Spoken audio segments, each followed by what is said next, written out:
Kanalımdan, mutfağımdan herkese merhaba. Kanalıma, mutfağıma hoş geldiniz arkadaşlar.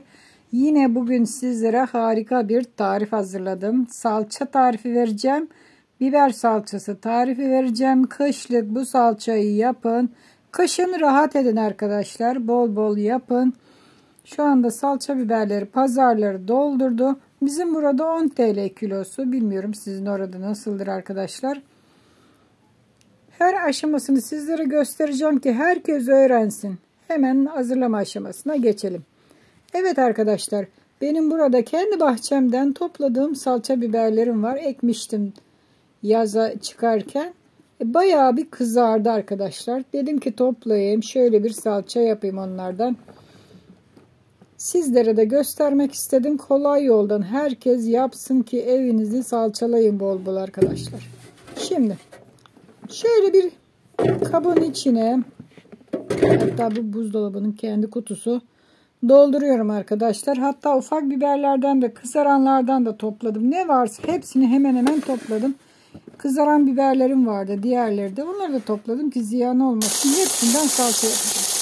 Şimdi doldurduğum kutunun içine bol suda yıkıyoruz arkadaşlar biberleri. İlk aşamada.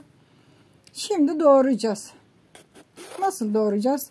Çekirdeklerini ben çıkaracağım arkadaşlar. İsterseniz çekirdekleriyle de doğrayabilirsiniz. Daha sonra süzgeçten süzeceğimiz için çekirdekleri zaten ayrılacaktır. Bu tamamen size kalmış. Ben çıkarmayı tercih ediyorum. Bu şekilde çekirdeklerini çıkarıyorum arkadaşlar. Şöyle 3-4 parçaya uzunlamasına kesiyorum.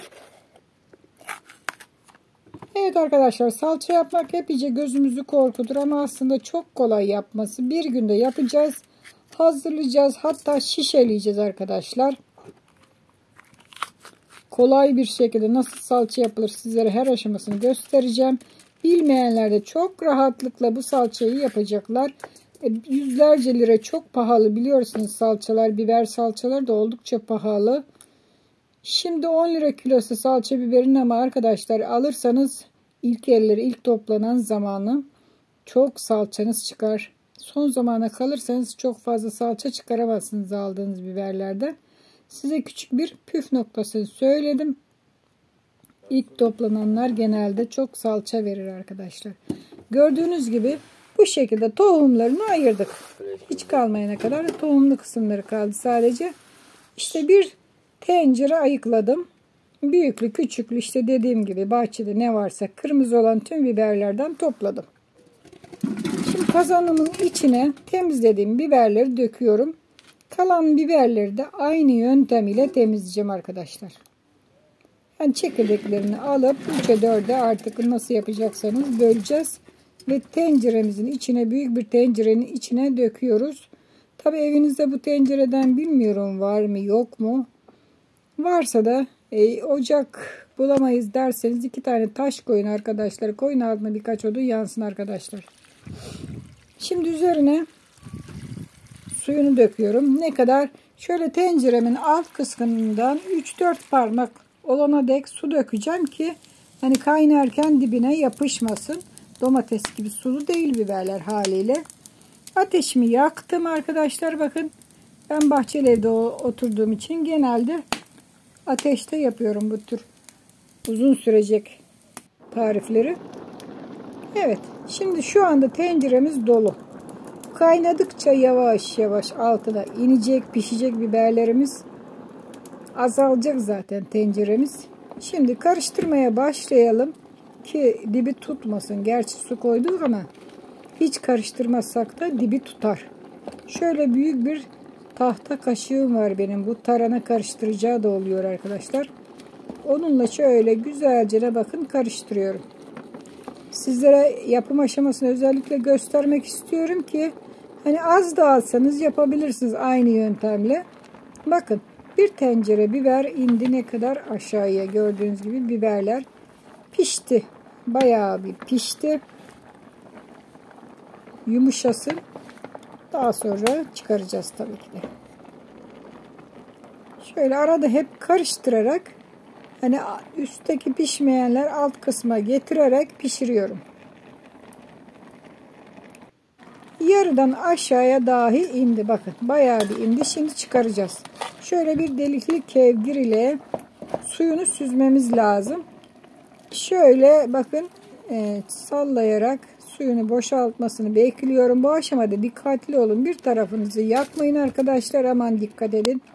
Çok dikkatli bir şekilde şöyle yavaş yavaş bakın suyunu süzerek tencereme döküyorum.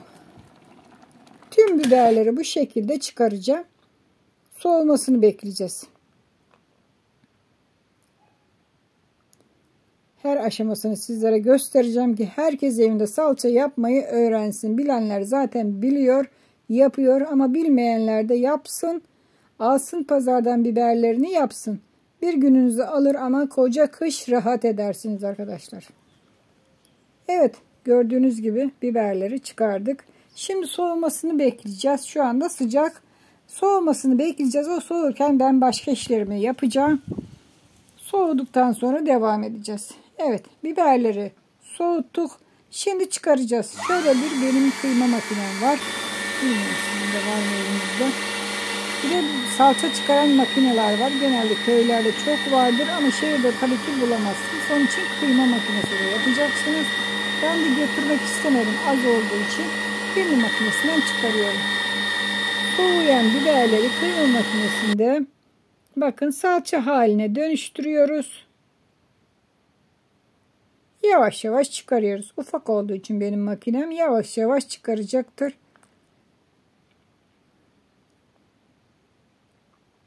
Eğer kıyma makinenizde yoksa ne yapacaksınız? Tabii ki köylerdeki gibi salça makinesi de bulamazsanız kevgire koyacaksınız. Elinizle bastıra bastıra salçayı çıkaracaksınız arkadaşlar.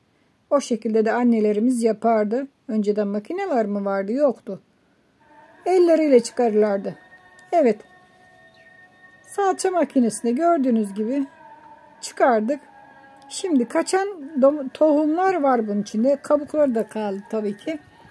Bu şekilde de pişirebilirsiniz. Ama ben şimdi kabukları ve tohumlarını ayırmak istiyorum. Onun için kevgire şöyle koydum. Bir kaşık yardımıyla şöyle bastıra bastıra altına geçireceğim. Kabuklarını ayıracağım. Tabii bu uzun sürecek biraz. Eğer daha hızlı yapmak isterseniz ne yapacaksınız? Elinizle bastıracaksınız. Şöyle avuçlaya avuçlaya pançalaya pançalaya çok kolay bir şekilde altına geçireceksiniz. Bakın geçti. Şurada ne kaldı? Çok az bir şey kaldı. Bu da tohumları ve kabukları. İşte bu şekilde bakın altında geçenlerde hiç kabuk yok ve hiç tohum yok. Kalanları da aynı yöntemle çıkaracağım. Daha sonra da pişirme aşamasına geçeceğiz.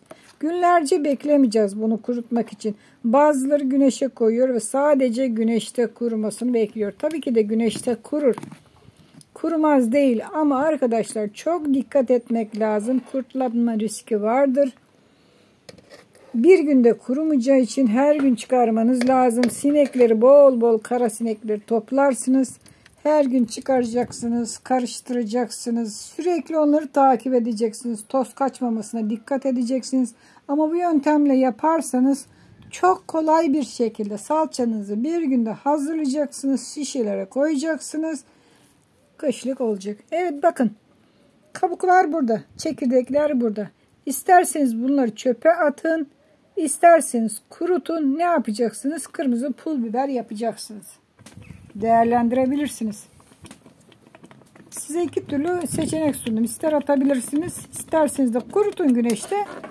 Kabuklu pul biber yapın. Kırmızı biber yapın. Şimdi tuzunu verdik salçamızın göz ayarı. Ve ocağımızı tekrar yaktık. Yine kocaman tencereme döktüm. Çünkü şimdi koyu bir kıvam gördüğünüz gibi. Bunu kaynatacağız. Yarım saat kaynatacağız. Daha da koyulmasını bekleyeceğiz. Bu aşamada çok bakın fok fok kaynayacak. Dikkat etmemiz lazım. Kendimizi yakmamamız lazım. Ben sadece tuz atacağım. Başka hiçbir şey atmayacağım. Kışın ne yapacaksınız? Bunu yemeklerde kullanabilirsiniz. Her yemeğe koyabilirsiniz. Kahvaltılarda Birazcık tavaya koyun. Yağda güzelce kavurun. İstediğiniz bir baharat varsa içine atın. Sürün ekmeğinizi, mis gibi de yiyin. Hiç de bozulmaz arkadaşlar. Asla da bozulmaz. Risksiz bir salçadır bu salça. Ya güneşteki risklidir. Neden? Çünkü tam denk getiremezsiniz arkadaşlar. Bakın yarım saat kaynattım. Yarım saatte istediğim kıvama geldi. Koyu bir kıvam oldu. Bu da bana yeterli. Şimdi sıcak sıcak soğumasını beklemiyorum. Ve kavanozlara dolduruyorum. 5 kavanoz hazırladım. Salçam burada. Kavanozları dolduracağım. İşte bu kadar kolay bu salçayı yapmak. Yani bir gününüzü alır. Erkenden başlarsanız akşama kadar bunu yapar doldurursunuz kavanozlara. Kışın da afiyetle mis gibi salçayı tüketersiniz, yersiniz arkadaşlar. Hani hiçbir zaman bozulma riski yok. Evet, gördüğünüz gibi 5 kavanoz tamam, iyi geldi. Asla da kalmadı. Kazanın dibindekilerini dahi topladım, doldurdum içine. Tam 5 kavanoz salçam çıktı. Allah bereket versin. Ne diyelim yani. Kendi bahçemizin mallarından yaptık. Tabii bu bize yetmeyecektir. Yine de biraz satın almamız gereklidir. Ama ilk aşamada yaptım. Şimdi kapaklarını sıkı sıkı kapatıyoruz. Bakın bu şekilde. Asla bakın hava geçirmemesi lazım. Çok dikkatli kapatın. Bir de kapaklar ilk kullanım olsun arkadaşlar. Mümkün olduğunca ilk kullanım olsun. Bozulma yapmasın. İşte bu kadar basit. Şimdi hazırladığım salçaları ters çeviriyorum. Bu şekilde bir gece dışarıda bahçede tutacağım. Sabahleyin de alacağım. Karanlık bir yerde beklemesi için kışa kadar bekleyecek arkadaşlar. Koyacağım. Umarım beğenmişsinizdir arkadaşlar. Bu salçayı siz de yapın, hazırlayın. İstediğiniz kadar biberden yapabilirsiniz. Az az yapın. Çok yeriniz yoksa kaynatacak. Az az yapın. 2 şişelik yapın. Yapın arkadaşlar. Yani 5 kilodan yapın sonuçta. Umarım beğenmişsinizdir. Tariflerimi beğeniyorsanız beğen tuşuna basın arkadaşlar. Kanalıma abone olmayan abone olsun. Sosyal medyada tariflerimi paylaşın. Hoşça kalın. Afiyetle kalın.